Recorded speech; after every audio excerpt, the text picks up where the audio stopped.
इधर नहीं देखो, इधर देखो, वो यूट्यूब वाले के लिए है ना। तुम लोग तो फेस टू फेस बैठे हुए हो।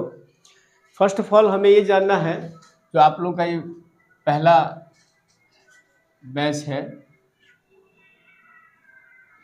बीपीएससी, ठीक है। सिलेबस को जानने से पहले हमें ये जानना चाहिए कि बीपीएससी की तैयारी क्यों करें, ठीक है। क्यों करें, बोलिए।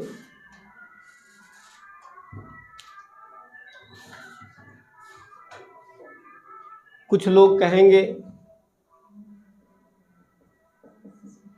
सामाजिक उत्थान में भूमिका के लिए, है ना। कुछ लोग कहेंगे गरीबों के विकास में भूमिका के लिए, है ना। कुछ लोग कहेंगे विकास कार्यों में भूमिका के लिए, यही ना है। कुछ लोग कहेंगे अपनी धौंस जमाने के लिए, है ना। कि रुतबा होता है सिविल सर्विसेज का, अपना होता है ना। और भी कुछ लोग कहेंगे, और भी आपके मन में आ रहा है तो बोलिए, हैं। ज़्यादातर बच्चों का ये मानना होता है कि सिविल सर्विसेज का तैयारी जो है, यानी कि यूपीएससी का तैयारी जो है या बीपीएससी का तैयारी जो है, हम समाज सेवा के लिए करते हैं, है ना। उद्देश्य क्या बताते हैं, अंततः समाज सेवा।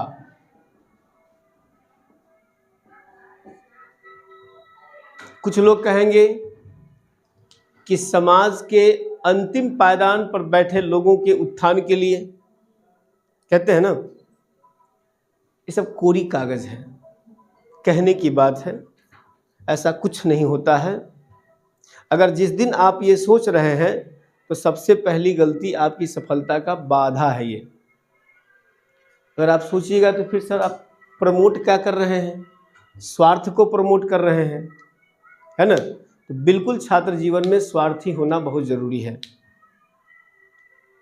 क्यों जरूरी है? स्वार्थी नहीं होइएगा तो आपकी बनेगी क्या, मित्र मंडली।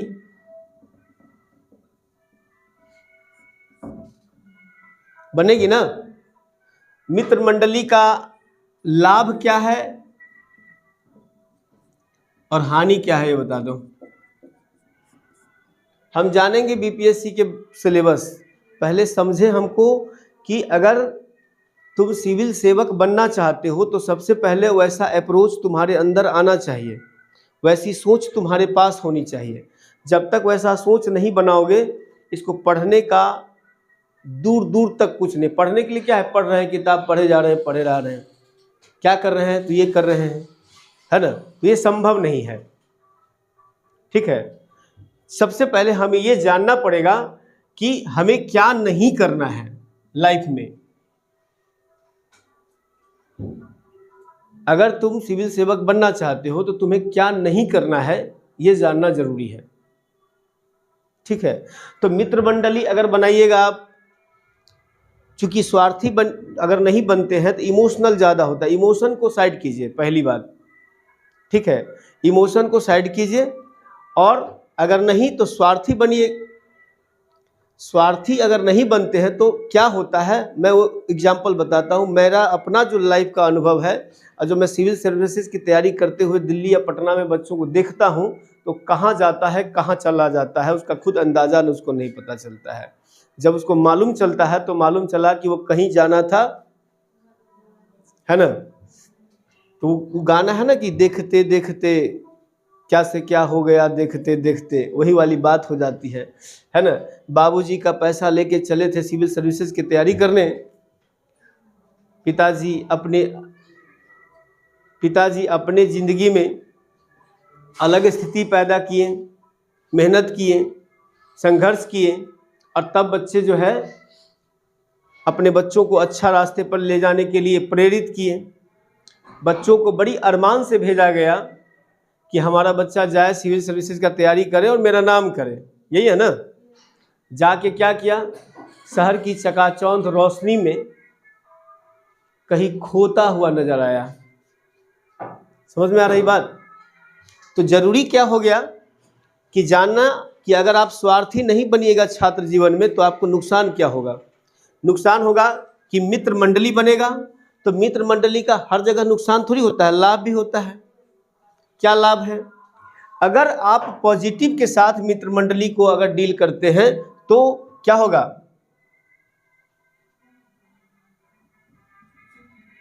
विषयों पर वाद विवाद, है ना। जब आप विषय पर डिस्कशन करिएगा किसी भी टॉपिक पे तो आपके लिए लाभदायक होगा। क्या लाभदायक होगा? अब ऐसा नहीं कि टॉपिक पर बहस करते करते लड़ जाएं, हाथापाई मल्ल युद्ध हो जाए, ऐसा नहीं होना चाहिए। कर देते हैं लोग। अब मान के चलो कि सोशल साइंस है ना, इसे टोटल सोशल साइंस पढ़ना है, तो सोशल साइंस में व्यक्ति के अपने अपने विचार होते हैं अलग अलग, है ना। किसी भी मुद्दे पर विचार अलग अलग होता है। हर व्यक्ति का राजनीतिक इंटरेस्ट अलग अलग है। कोई बीजेपी को चाहता है, कोई कांग्रेस को चाहता है, कोई लालू यादव मतलब ललटेन को चाहता है, तो कोई तीर को चाहता है ना। पढ़ने वक्त में मित्रता में ये बाधा नहीं आना चाहिए। सबकी आइडियोलॉजी अलग अलग है। अंततः सभी राजनीतिक पार्टी का उद्देश्य होता है कहीं ना कहीं विकास करना ही होता है। कोई ज़्यादा विकास, कोई ज़्यादा प्रोएक्टिव होकर डेवलप करता है, कोई सोचता है कि नहीं थोड़ा अपना घर भी बने और थोड़ा लोगों का भी विकास करे, अपना घर बनना जरूरी है। कुछ लोग कहते हैं कि नहीं नहीं, हम आए ही हैं सामाजिक उत्थान के लिए, हमने घर परिवार छोड़ा है सामाजिक उत्थान के लिए, जैसे कि प्रेजेंट में, है ना। तो सबका अपना अपना उद्देश्य, लेकिन अंततः पॉलिटिक्स का उद्देश्य क्या है? समाज का कल्याण ही है, होना भी यही चाहिए, है ना। जब सामर्थ्य है तो आप समाज के लिए काम कर सकते हैं, ठीक है। तो स्टूडेंट में अगर मित्रवत व्यवहार करिएगा तो सबसे पहला लाभ क्या होगा? विषयों पर वाद विवाद में आपको समझ विकसित होगा, ठीक है। डिस्कस करते हैं जब आप किसी टॉपिक पर तो आपके अंदर आइडियाज़ के विकास होते हैं, नए नए आइडियाज़ डेवलप होते हैं, पहली बात। दूसरा लाभ क्या है? शहर से दूर अगर आप रह रहे हैं तो अपनत्व की भावना का विकास होता है ना।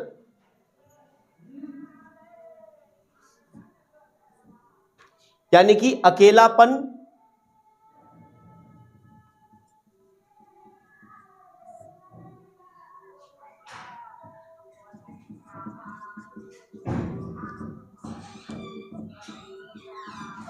अकेलापन से निपटने में मदद मिलेगा आपको।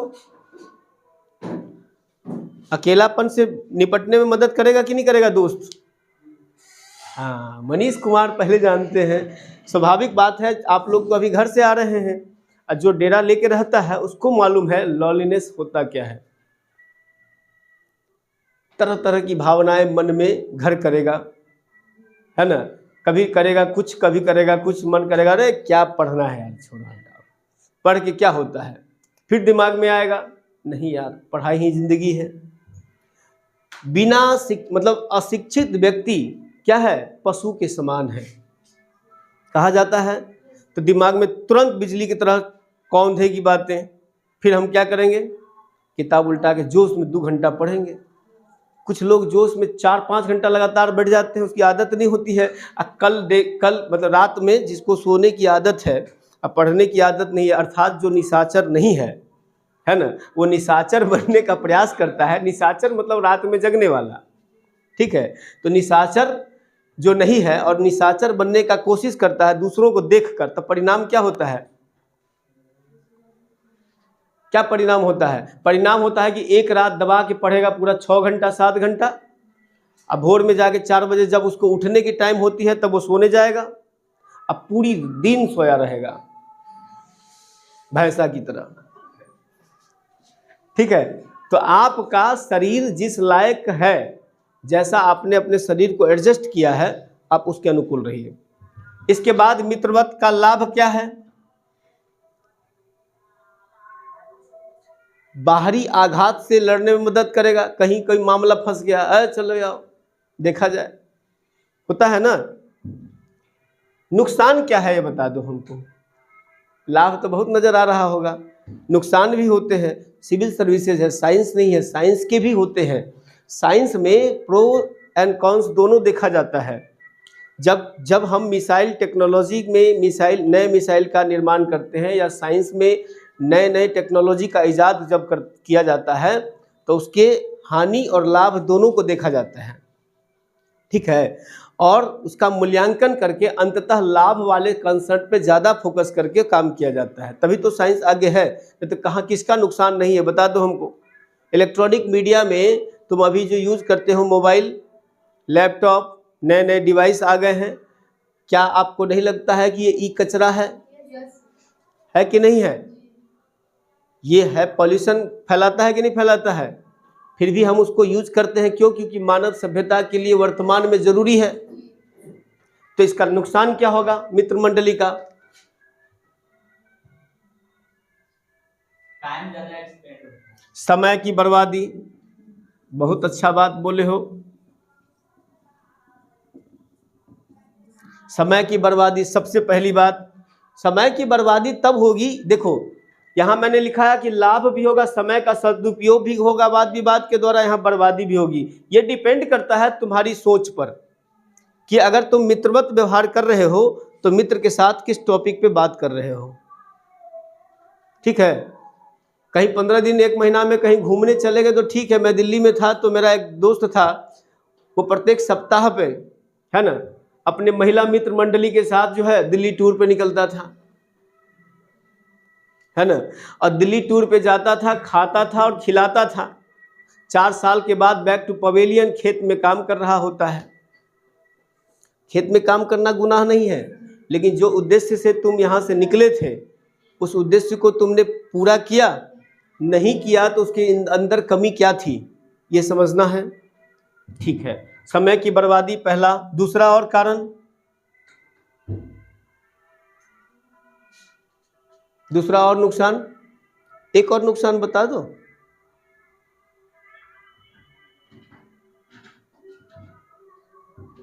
सर अगर दोस्त नशेड़ी में जाएगा तो वो भी नशा करना शुरू कर देगा, ये हो सकता है। नहीं आदत।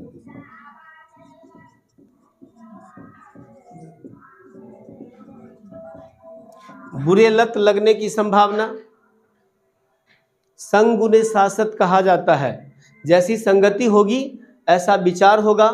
विचारों में अगर संगति अच्छी है ना, तो विचारों में क्या होगा? विचारों में उत्कृष्टता आएगी, है ना। अगर संगति खराब है तो क्या होगा? बुरे विचारों का प्रभाव बढ़ जाएगा। अंततः क्या होगा? ये आपका गुड़ गोबर हो जाएगा ना। तो ज्यादातर संभावना है, ह्यूमन नेचर जो है उसमें ज्यादातर लोग इसकी तरफ कम और इसकी तरफ ज्यादा प्रभावित होते हैं। फिल्मों में जाते हो ना, तो फिल्म का अपना थीम होता है ना। तो फिल्म के थीम से किसको मतलब है? क्या देखता है? अच्छा, बिल्डिंग जो रहलू ना बड़ा बिजोर था, है ना। अरे देख लो, उसको इतना चाहता था कि उसके घर पे चला गया, यही देखता है। अच्छा, लड़की को भी हिम्मत देनी पड़ेगी, दाद देनी पड़ेगी भाई, दुनिया से लड़ गई वो, है ना। इस सब पर दिमाग ज्यादा रहता है। अच्छा, लड़कों के बारे में कहेगा, देख लो पूरा दुनिया से लड़ गया वो, हिम्मत देखो, उसके बाप मतारी उसके घर में है, उसके घर में जाके प्रपोज कर दिया। यही सब देखा जाता है फिल्मों में, है ना। लेकिन फिल्म का थीम ये होता है। एक तो मुझे फिल्म से बहुत एलर्जी इस बात को लेके होती है कि उस फिल्म में दिखाता है लव एंगल। हमारे भारत में ज़्यादातर मूवी लव एंगल आधारित होता है ना। लव बेस्ड मूवी है, अच्छी बात है, होना चाहिए। हम लोग प्रेम के पुजारी हैं। प्रेम के पुजारी ये है कि कृष्ण और राधा के बीच में प्रेम का जो प्रसंग है वो अपने आप में दुनिया के लिए उदाहरण है। वो प्रेम नहीं जिसे तुम समझते हो, वो प्रेम जो रिस्पेक्ट है। प्रेम का मतलब होता है रिस्पेक्ट देना, किसी का कद्र करना, इज्जत करना। प्रेम का मतलब नहीं है जो आज के प्रेम समझते हो, ठीक है। तो वो चीज़ें हमारे यहाँ रहा है। राधा का कृष्ण से शादी नहीं हुई है शादी उनकी, लेकिन नाम क्या पड़ता है, राधा कृष्ण। शादी तो हुई है रुक्मिणी से। तो प्रेम की पराकाष्ठा, प्रतिष्ठा की जो पराकाष्ठा है वो आपको वहां नजर आएगा। समझ में आ रहा है बात? ये चीजें आपको तय करना है कि आप किधर जाना चाहते हैं। फिल्मों से मुझे इसलिए एलर्जी होती है कि फिल्म में ये दिखाता है कि लड़का लड़की को पाने के लिए दुनिया से लड़ जाता है। अच्छी बात है, लड़े, लेकिन वो नहीं दिखाता है कि जीवन में दुनिया से लड़ने के बाद, उसको अपनाने के बाद जीवन चलेगा कैसे। दिखाता है। ये फिल्मों की सबसे बड़ी क्रिटिकल एनालिसिस में आप जब कीजिएगा तब आपको पता चलेगा। किसी भी चीज़ का मूल्यांकन करना सीखिए। ऐसा नहीं है कि वो मूवी, वो एक्टर और एक्ट्रेस हमारा फेवरेट है कि उसने जो भी कह दिया, जो भी फिल्म बना दिया डायरेक्टर, हम बहुत अच्छा हो गया। ऐसा नहीं होता है। आप लोग कम से कम ये मत सोचिए, ठीक है। लड़का ने लड़की को पाने के लिए, चाहे लड़की ने लड़का को पाने के लिए दुनिया से लड़ा, ठीक है। सामाजिक बुराई है जिसके खिलाफ आप दिखाना चाहते हैं, अच्छी बात है। लेकिन आखिर जिंदगी चलेगा कैसे? कोई काम धंधा लड़का करता है, उसको दिखाया है आपने। चाहे लड़की सेल्फ डिपेंड हो रही है, दिखाया आपने? नहीं दिखाया। खाली दिखा दिया कि आपस में लड़ाई हो गया, अंततः दोनों मिल गए, स्वीकार कर लिया। सामाजिक बुराई पर आधारित फिल्म अब कितना दिन चलाइएगा? समाज में बदलाव हो गए हैं। अब पॉजिटिविटी की ज़रूरत है। साइंस एंड टेक्नोलॉजी से रिलेटेड फिल्म की ज़रूरत है, जो लोगों के चेतना का विकास हो सके, है ना, थिंकिंग कैपेसिटी बढ़ सके। तो मुझे इस मामलों में लेकर, फिल्म को लेकर मैं व्यक्तिगत रूप से खफा रहता हूँ। खैर, मेरे खफा होने से क्या होगा, लेकिन हमारी आपकी आवाज़ उस तक पहुँचेगी। सोशल मीडिया इसका उदाहरण है, ठीक है। इसके बाद हम लोग चलते हैं। आपने समझा उद्देश्य, तैयारी क्यों करना चाहिए, इसको समझिए अब थोड़ा सा।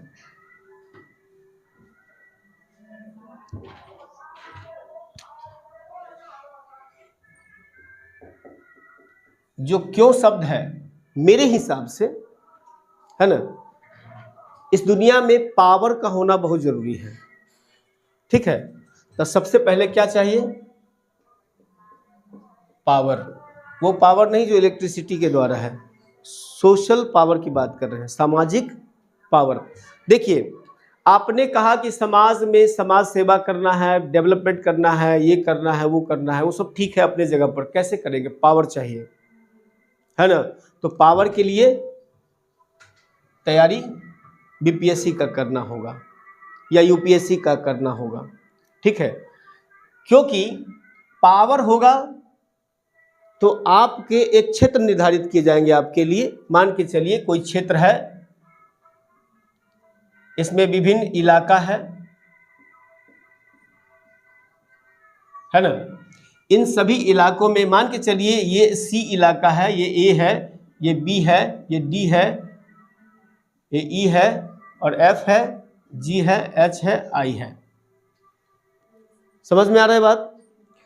अगर आप इस इलाके के मुखिया हैं, मतलब एसडीओ हैं, सब डिविजनल ऑफिसर, ठीक है, तो आपको मालूम है कि एफ इलाके में क्या है? शिक्षित नहीं है लोग, शिक्षित नहीं है, यानी शिक्षा का अभाव है। दूसरा, भूखमरी है। तीसरा, गरीबी है। चौथा क्या? जो उसका लाइफ स्टाइल है, या बेरोजगारी है, ठीक है, बेरोजगारी है ना। उसका जीवन स्तर कुल मिला के बहुत निम्न किस्म का है। तो आप अधिकारी, आपके मन में, आप एक व्यक्ति हैं, अभी तक अधिकारी बने नहीं हैं, बनने का प्रयास कर रहे हैं, तो आपके मन में होगा ना कि भाई इस इलाके के लोगों का जीवन बदलना चाहिए, आएगा ना मन में? कैसे बदलिएगा? सोच लेने से, सोचने से बदलिएगा? नहीं बदल सकते हैं, तब उसके लिए आपको पावर की जरूरत है। पावर दो प्रकार से आएगा, या तो राजनीति में चल जाओ, है ना, या नहीं तो समाज में स्तरीय ज्ञान के आधार पर, यानी समाज में स्तरीय विकास के आधार पर उसको बदलने का प्रयास कीजिए। राजनीति में जाने के बाद, राजनीति है बहुत अच्छी चीज है, लेकिन उसको गंदा बना दिया गया है। ठीक है, मेरा मानना है कि हम युवाओं को शिक्षा के क्षेत्र में क्रांति लाकर समाज में विकास करना, मैं ये मानता हूं ज्यादा उत्तम रहेगा, ज्यादा बेहतर रहेगा। Are you getting my point? तो हमें चाहिए पावर।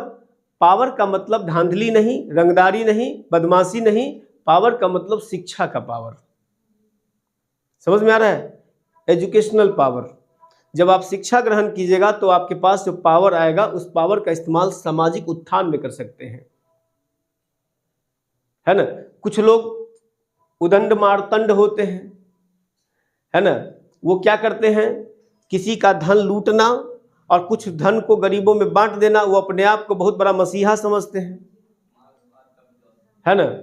तो ये चीजें बेकार है, ऐसा संभव नहीं है और ये अच्छी बात नहीं है। मानव सभ्यता में एथिक्स के खिलाफ है ये, है ना। कोई मार्क्सवाद का फिलॉसफी देता है तो कहता है कि हमने आपने बहुत मस्त किया है, मार्क्सवाद क्या सही था?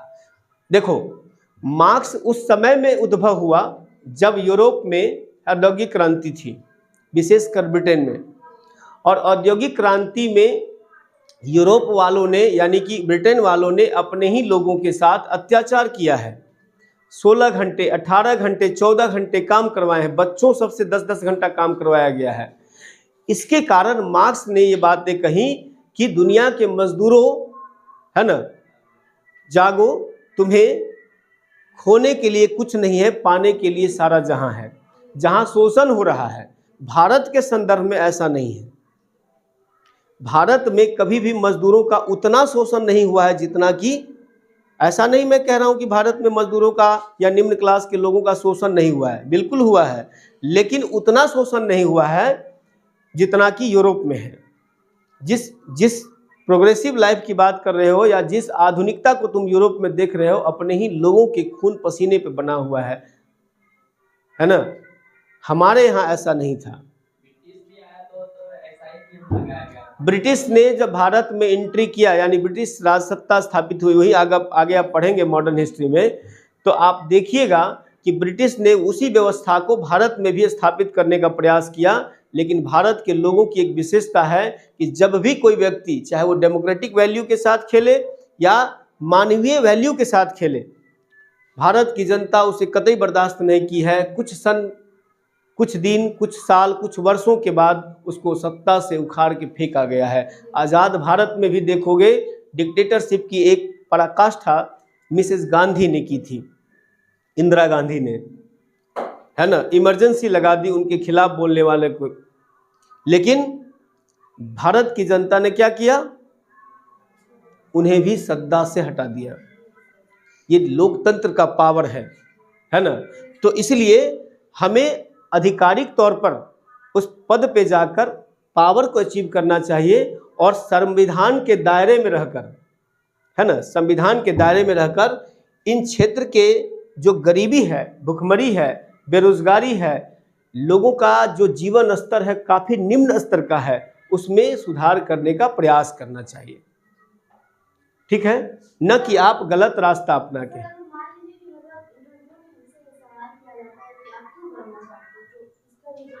सबसे पहले कि मुझे खुद मजबूत होना है ताकि हम समाज में अपनी भूमिका मजबूती से निभा सके। बात समझ में आया ना? मैंने क्या कहा कि क्यों? क्योंकि पावर चाहिए। पावर का मतलब मजबूती है, स्ट्रांगनेस है ना। हम मजबूत रहेंगे तब ना हम लोगों को मजबूत कर पाएंगे। नहीं, बात समझ में आ रहा है? अगर मजबूत ही नहीं, कुर्सी का 4 पहिया है ना, 4 मतलब क्या बोलते हैं उसको, बेस है, और 4 बेसों में एक बेस टूटा हो और कहे कि मैं आदमी को बैठने के लिए हूं, कुर्सी यही ना कहता है कि मुझ पर व्यक्ति लोग बैठे, मैं उसी के उद्धार के लिए सेवा करता हूं। तो तुम्हारा अपना एक पहिया, एक टांग टूटा हुआ है, तो तुम लोगों को कैसे भार सह सकते हो, है ना। अपने आप को मजबूत करना। जब भी आपसे इंटरव्यू में पूछे कोई कि आप सिविल सर्विसेज का तैयारी क्यों करना चाहते हैं, बेहिचक बोलिएगा कि पहली प्राथमिकता अपने आप को मजबूत करना है, ताकि मैं समाज के निचले स्तर के लोगों को मजबूती के साथ उनकी समस्या का निदान कर सकूं। कोई प्रॉब्लम, खत्म कहानी। वहां इंटरव्यू में सबसे पहली बात ना आपकी ईमानदारी देखी जाती है। आप जैसे ही इफ बट कीजिएगा ना, वहां बेवकूफ लोग नहीं बैठा हुआ है, बहुत इंटेलिजेंट होता है। अधिकारी लोग, IAS अधिकारी रहते हैं जो रिटायर रहते हैं, 40 साल 35 साल का उनका कैरियर का अनुभव होता है। आप उनके साथ इफ बट मत बतियाइए, ईमानदारी से जो दिल में हो निकाल दीजिए। अगर आपको गलत लगेगा कि हाँ बोल दिए, उससे मतलब नहीं है। वो लोग बहुत सोच समझ के आपकी हर एक छोटी मोटी गलती जो आपके हिसाब से सोच के, क्योंकि वो समझता है ना कि आप अभी नए हैं, फ्रेशर है, आपको कितना आइडिया है।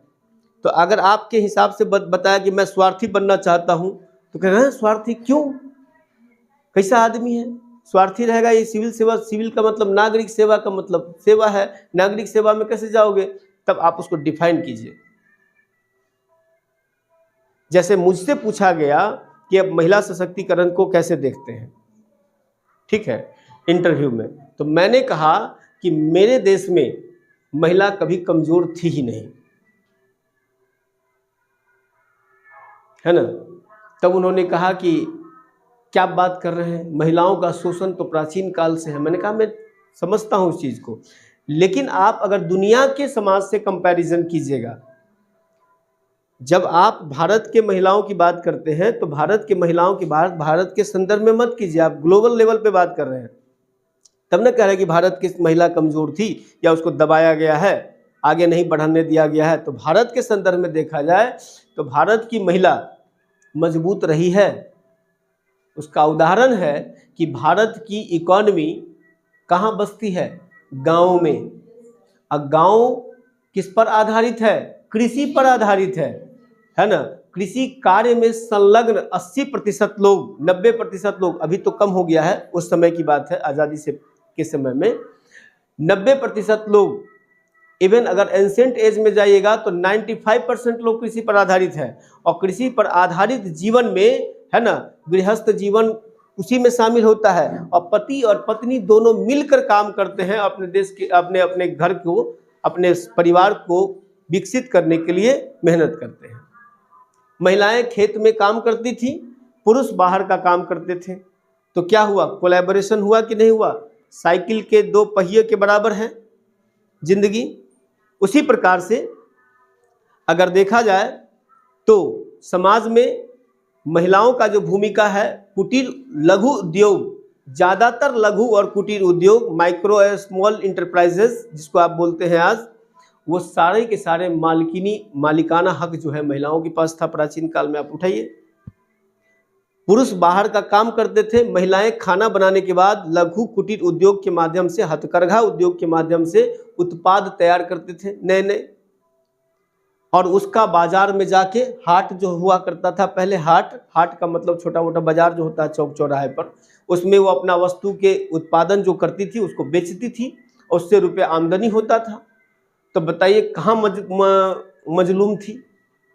भारत पर विदेशी आक्रांताओं के द्वारा जो आक्रमण होना शुरू हुआ, है ना, तो दूसरा सामाजिक व्यवस्था जो बदली कैसे।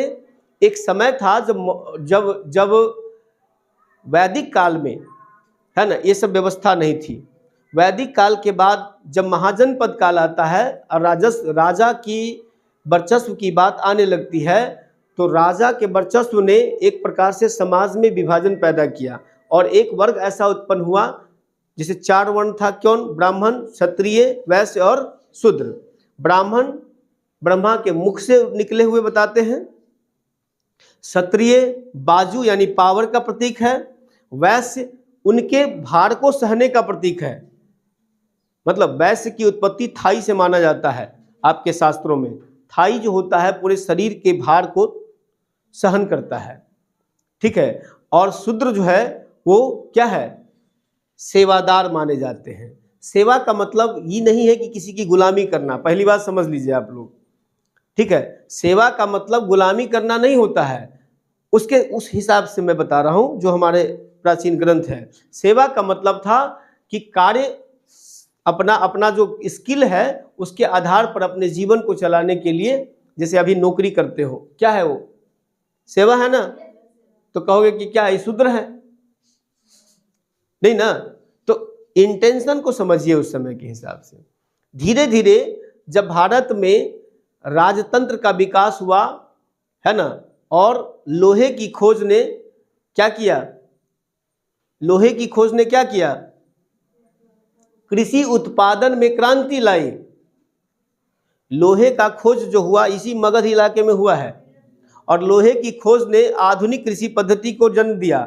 आधुनिक कृषि पद्धति ने क्या किया, कृषि उत्पादन को बढ़ाया। कृषि उत्पादन ने राजतंत्र को मजबूत किया, क्योंकि उस समय में रेवेन्यू क्या था, उत्पाद ही था, समझे। और राजतंत्र जब मजबूत हुआ तो उस ओवर प्रोडक्शन के लिए, सरप्लस जो उत्पादन हुआ उसको बढ़ाने के लिए एक ऐसा वर्ग जो कहता था कि समाज में शांति बनाए रखने में हमारी भूमिका है, जिसको आज आप ब्राह्मण समाज कहते हैं, और एक ऐसा वर्ग जिसको क्षत्रिय कहते हैं, वो शासक वर्ग था। वो कहता था कि नहीं, शासन को बढ़ाने के लिए, अपने राज्य के विस्तार के लिए, ये राज्य मान के चलो है, राज्य के विस्तार के लिए क्या चाहिए, टैक्स चाहिए, है ना, जिसको उस समय में भाग कहा गया। क्या कहा गया, भाग, हिस्सा, ठीक है। तो राजा कहता था अपने क्षेत्र के विस्तार के लिए क्या चाहिए, रेवेन्यू चाहिए, ताकि हम अपने सेना को रखेंगे। रेवेन्यू का काम क्या रहेगा, इससे क्या होगा, सेना में बढ़ोतरी होगी। सेना क्या करेगा, क्षेत्र विस्तार करेगा, है ना, क्षेत्र विस्तार करने में मदद करेगा। तो इससे क्या होगा, राज्य का विस्तार होगा। बात समझ में आई। अब यहां पर दूसरा वर्ग है क्या, जिसको आप कहते हैं ब्राह्मण वर्ग। ब्राह्मण वर्ग कह रहा है कि देखो, ये जो तुम राज्य विस्तार की कहानी रच रहे हो, ये तब संभव है जब राज्य में शांति हो। वो शांति नहीं जो नाम होता है, वो शांति जो पीसफुल की बात कर रहे हैं, है ना, शांति हो। शांति होने का मतलब क्या है, स्पिरिचुअलिटी से समाज को जोड़ना पड़ेगा, इमोशन से समाज को जोड़ना पड़ेगा। तो इमोशन कहाँ से आएगा, इमोशन कहाँ से आएगा, धार्मिक व्यवस्था से, है ना, रिलीजियस जो प्रैक्टिस है उसको बढ़ाने से शांति होगी समाज में।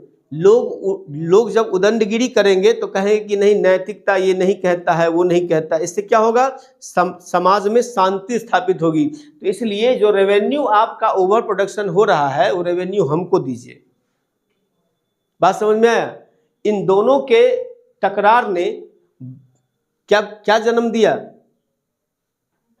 भारत में स्थिति को कमजोर किया, ठीक है। और आगे चल के देखिएगा, महाजनपद काल के बाद मौर्य, मतलब जो मगध है, मगध के बाद मौर्य काल आता है। अब मौर्य के काल के पतन के बाद भारत में इंडो यूनानी का आक्रमण होता है ना। भारत में सिक्का चलाने वाला, सोने का सिक्का चलाने वाला पहला व्यक्ति जो है वो इंडो यूनानी ही थे, जो विदेश से आए थे। और आक्रमण भारत में आता है जब विदेश का लोग यहाँ आया और भारत के कल्चर में बसा, तो स्वाभाविक बात है कि इंडियन कल्चर को चेंज किया ना। उसके बाद फिर आप आइएगा तो पहली बार भारत में जो मुस्लिम समाज का इंटरफेरेंस हुआ है, यानी कि भारत में मुस्लिम समाज का आया है, वो पहली बार 725 के आसपास में है, मोहम्मद कासिम के द्वारा। भारत में आने वाला पहला मुस्लिम व्यक्ति मोहम्मद कासिम था, ठीक है। और उसके बाद वो ऐसा चरण है, सेंट्रल एशिया में देखोगे तुम, जो अभी वर्तमान का तुर्कमेनिस्तान, कजाकिस्तान, उज्बेकिस्तान इत्यादि का इलाका है, वहाँ पर राजनीतिक अस्थिरता आती है। और इस राजनीतिक अस्थिरता के कारण क्या होता है, कुंडी लगाओ ना उसको, राजनीतिक अस्थिरता के कारण क्या होता है, वो लोग ऐसे स्थान पर जाना चाहते हैं जहां शांति हो। उसने भारत की ओर देखा, भारत में शांति थी और परिणाम क्या हुआ कि भारत में वो लोग आके रच बस गए, है ना। और जब यहाँ पे आए, यहाँ से देखे तो फिर जब गए जो वहाँ पे कहा अरे फलाना आदमी गया वहाँ इतना शांति है, यहाँ पे हम क्या कर रहे हैं, आपस में मर रहे हैं, है ना। तो यहाँ के बारे में, यहाँ जो विदेशी लोग आए, ट्रैवलर जिसको बोलते हैं, यात्रा करने, वो लोग घूमे फिरे, यहाँ के बारे में देखा, शांति, विरासत, समृद्धि। इन्होंने अपना एक बुक लिखा और वो बुक अपने यहाँ प्रचारित हुआ तो लोगों ने समझा कि अच्छा भारत में इतनी समृद्धि है, चलो उसको लूट के लाते हैं और सेंट्रल एशिया में अपना राज्य स्थापित करेंगे। तो भारत में जो मुस्लिम आक्रमण हुआ है उसका उद्देश्य सिर्फ भारत में अपना लूटना था, यहाँ के धन को लूटना था। अब मोहम्मद गोरी का जो आक्रमण हुआ है, उसका जो तराइन का युद्ध आपने पता होगा, 3 तराइन का युद्ध हुआ है। इस तराइन के युद्ध का उद्देश्य क्या था? गुजरात में कौन सा टेम्पल है काफी फेमस, बताइए। गुजरात में सोमनाथ टेम्पल नहीं है? सोमनाथ टेम्पल की समृद्धि को देखते हुए, है ना, गोरी का आक्रमण हुआ है और यहाँ के धन को लूटकर वो लेके गया है। उसी में उसके साथ जो एक गुलाम आया था, उसी गुलाम ने भारत में पहली राजवंश की स्थापना की, इस्लामिक राजवंश की, जिसका नाम था गुलाम वंश, कुतुबुद्दीन ऐबक। वास्तविक है, हाँ वास्तविक है। और उससे पहले कौन है?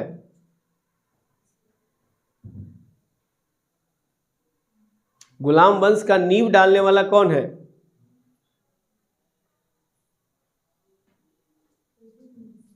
इल्तुतमिश।